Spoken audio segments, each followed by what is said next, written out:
In the previous video of this series, we spoke about how stress can dominate our lives and what steps we can take to stabilize this physiological response. Today, you'll find out why all stress is caused by fear and how to get rid of it. Also, stick around until the end of this video to learn how to overcome your fear of anxiety in less than 5 seconds. Now, underpinning all of the complex emotions we have explored throughout this chapter on how to deal with difficult emotions lies one of the most sophisticated features of our egoic minds, and that is fear. Fear is a state of being that gets activated when something valuable for us is under threat. This built-in threat detection system is a highly effective alarm that warns us when our brains interpret something as dangerous, so as to keep us safe. Except there's a problem. Our brains cannot distinguish between what is real and what we think it's real. So when it misinterprets an ordinary situation as dangerous, we get confused and begin deconstructing and analyzing our emotions instead of just feeling them. This is commonly known as anxiety, which is nothing more than misdirected fear. Now you may be wondering, is fear, stress, and anxiety the same thing? Although fear, stress, and anxiety are related, they're actually distinct concepts. Fear and stress are part of the survival mechanism that prepares the body to respond to potential harm. However, fear refers to the spectrum of emotional responses to that challenge, while stress and anxiety are physiological and mental responses, respectively, to that fear. In other words, fear relates to how we feel about our environment, be it internal or external. Stress is the body's reaction to that message, independent if the threat is real or imaginary. And anxiety is what we think about what's happening or could happen, both physically and emotionally. Fear caused by chronic anxiety is usually learned through experiences or conditioning, such as a traumatic event or repeated exposure to a particular stimulus. In this case, we are training our brains to associate feeling afraid with suffering. Hence, fear will also serve as a way to avoid certain situations or things that have been associated with negative outcomes in the past. This is the reason why we don't really feel the unknown. We fear what we do know and don't want to experience again. We are afraid of the things that happened before and that traumatize us. And this lack of predictability and control over the future is what makes it so tempting to fear certain emotions because they were painful and made us feel unsafe in the past, and we want to guarantee we can avoid them. The problem with this approach is that we spend most of our lives running away from feeling our feelings, from healing our traumas and learning to manage our minds. And because we were never taught to do any of these things, we end up abandoning ourselves. We choose to numb our feelings, we victimize ourselves, or blame others for things that only we can heal. Sometimes we're responsible for something not because we're to blame, but because we're the only ones who can change it. So, how can you change your response to fear? First, you need to understand why fear gets activated in the first place.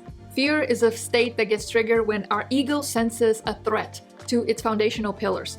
These pillars relate to our physical experience and are at the core of our self-concept, our identity, and our livelihood. Any threat to how we see ourselves, how others see us, and what we need in order to survive will trigger fear. As we mentioned before, fear has many shades, and those are what we call uncomfortable feelings or resistances.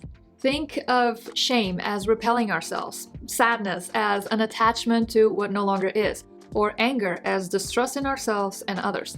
Most of these resistances stem from aspects of ourselves that we have denied, disowned, suppressed, repressed, ignored, missed, or completely forgot. So if you want to get rid of fear, the first question you need to ask yourself is, what are those aspects in me that I am resisting? Is my fear related to failure or handling crisis? Am I afraid of following my dreams? Perhaps I'm mulling over what other people will think of me if I finally take that leap. Make a list of your fears, and then let's see which category they fall so you can learn how to overcome them. If your fear is related to your livelihood, and unless you live in the jungle surrounded by deadly predators, and in that case, why? There are many things within your sphere of control in the modern world. That means the only muscle you need to train is your trust muscle. See, we're naturally designed to respond to danger and threats, so all you need to do is trust that your nervous system will kick in on its own without you having to do anything ahead of time. Now, this might not be an easy idea to accept if you're dealing with an overactive nervous system, which, to be fair, most of us are. So if this suggestion doesn't bring you any comfort, then consider exposing yourself to more uncertainty in your life. Now, hear me out. Our perception is an illusion, a model of the world that our brain creates so we can meet the next moment. When we face uncertainty or danger, we project fear into that next moment in an attempt to predict what it will bring us, so we can be prepared and feel safe.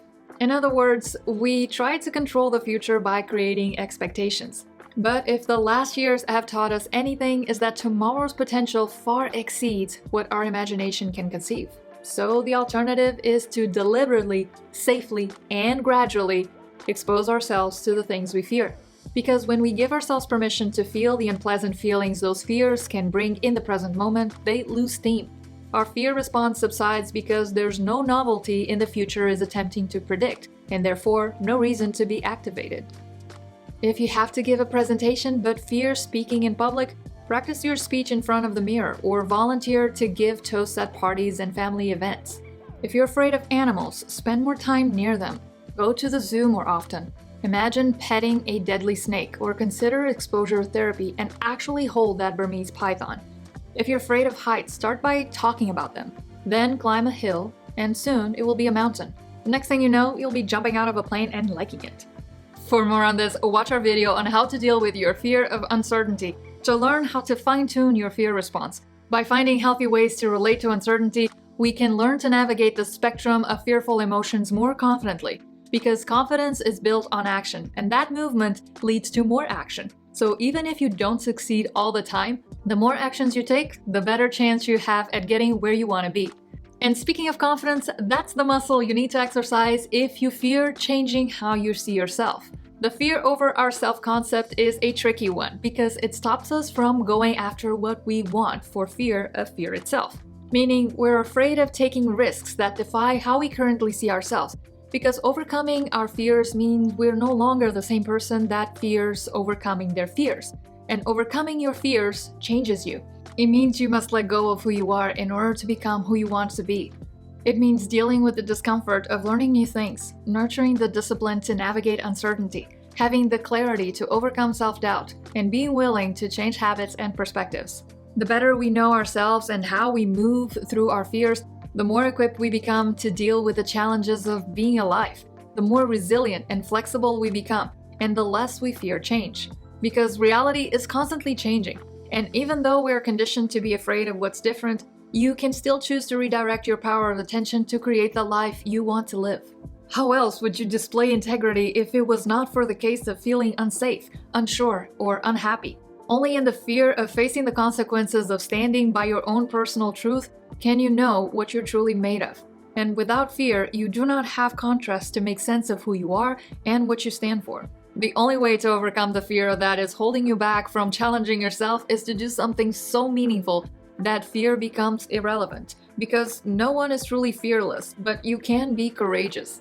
You can always choose to take risks, be curious, let go of who you no longer are, and embrace who you want to be. And to trust that in that process, you're building the confidence that makes a life worth living. And if you're afraid of what others might think of you in that process, I hate to break it to you, but they are not the ones holding you back.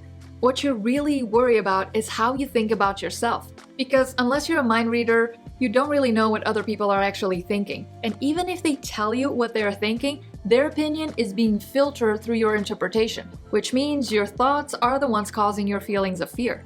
This also means that if you do take risks and do whatever it is that your heart desires, you're afraid you're going to feel uncomfortable, and you're most likely unwilling to feel that emotional discomfort.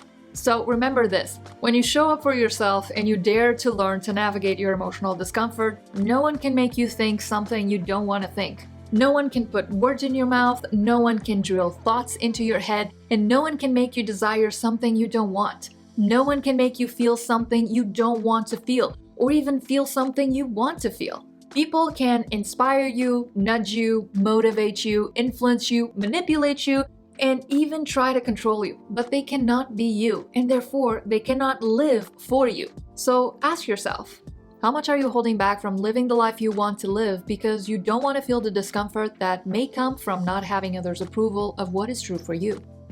How much disappointment are you willing to carry for yourself for fear of disappointing others? And how much time and money are you wasting on your coping mechanisms to avoid feeling these uncomfortable emotions that are just messengers and ultimately portals to new levels of authenticity?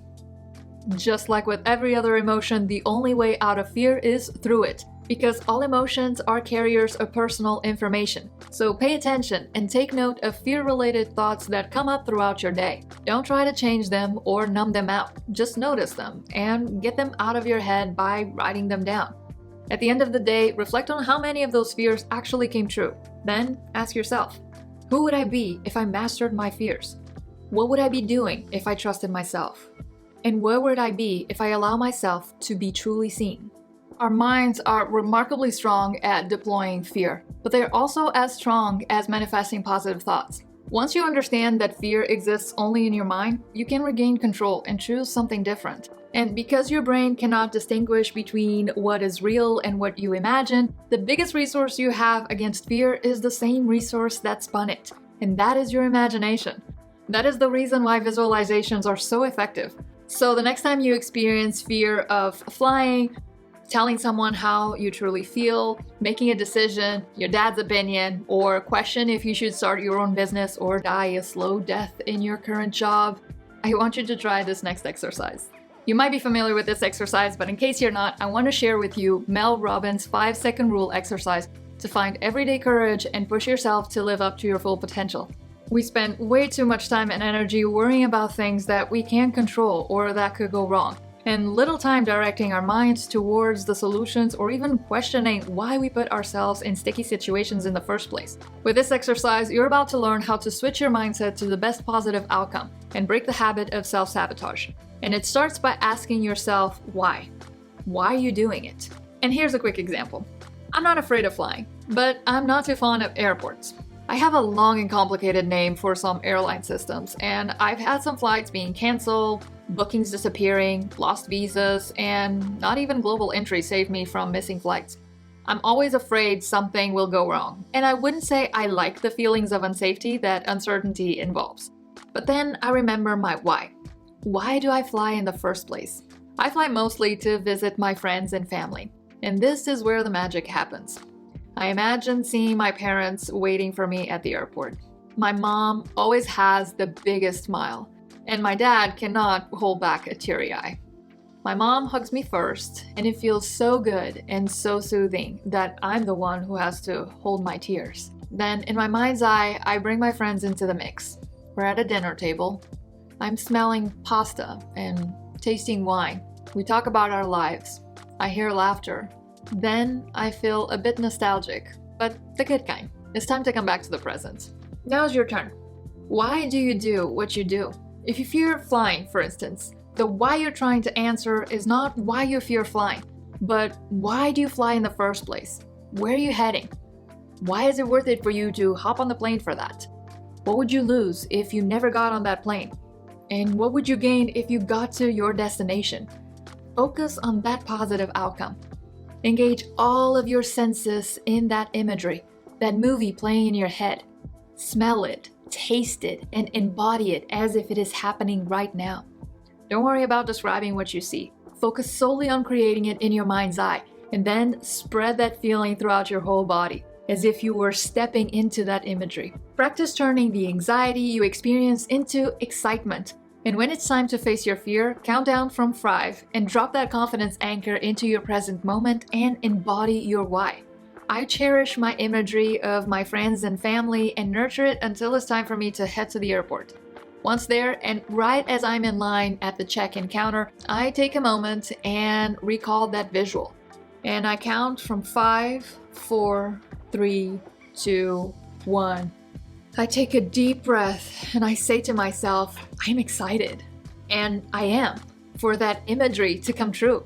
And because my brain doesn't know the difference between real or imagined, past or future, it feels real. And from that space of excitement, it's much easier to manage any of my pain points and mitigate my suffering. So the next time you feel fear taking over your body, take control of your mind and use the 5 seconds to excitement rule to give your mind an explanation that truly empowers you. And in the meantime, have a good week.